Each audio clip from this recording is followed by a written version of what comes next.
एक पहाड़ी गांव था। नाम था सुनहरी घाटी।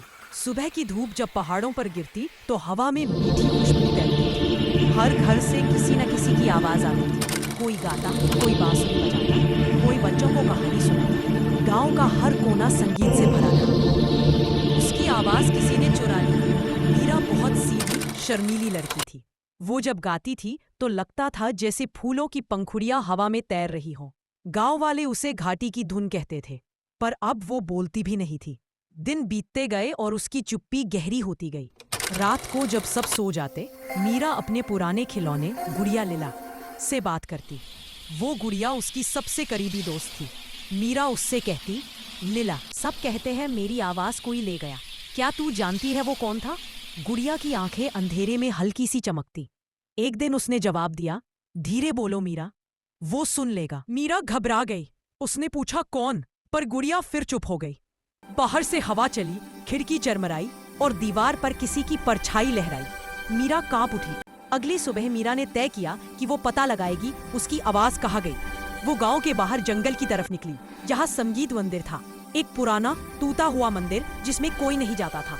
लोग कहते थे वहाँ कभी एक देवी रहती थी जो आवाजों की रखवाली करती थी, पर बहुत साल पहले किसी ने उसका वाद्य तोड़ दिया था और वो मंदिर मौन हो गया था। मीरा मंदिर के दरवाजे पर पहुंची।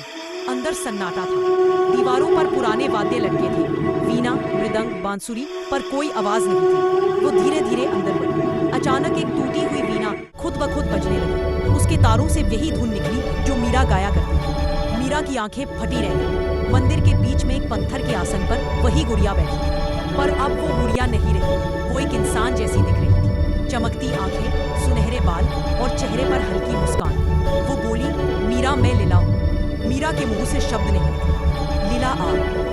मीरा ने धीरे से पूछा, तो अब मेरी आवाज कहाँ है? लीला ने कहा, अब जब बुरी आत्मा रागन लौट आई है, तुम्हारी आवाज को उसके असली रक्षक को लौटाना होगा।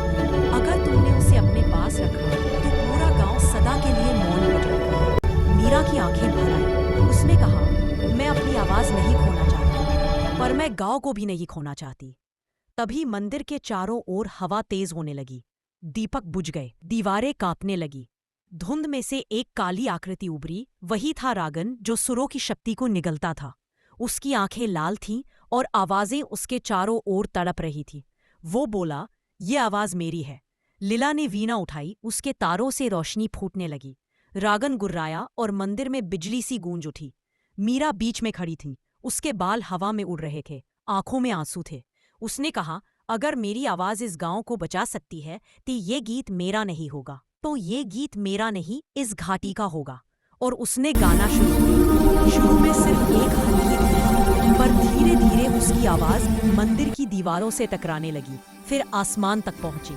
हर सुर के साथ रोशनी लौटे। हर सुर के साथ रोशनी फैल रही थी। रागन ने आखिरी कोशिश की। उसने अपनी पूरी शक्ति झोंक दी, लेकिन मीरा की आवाज सिर्फ संगीत नहीं थी, उसमें प्यार, त्याग और उम्मीद का शक्ति था।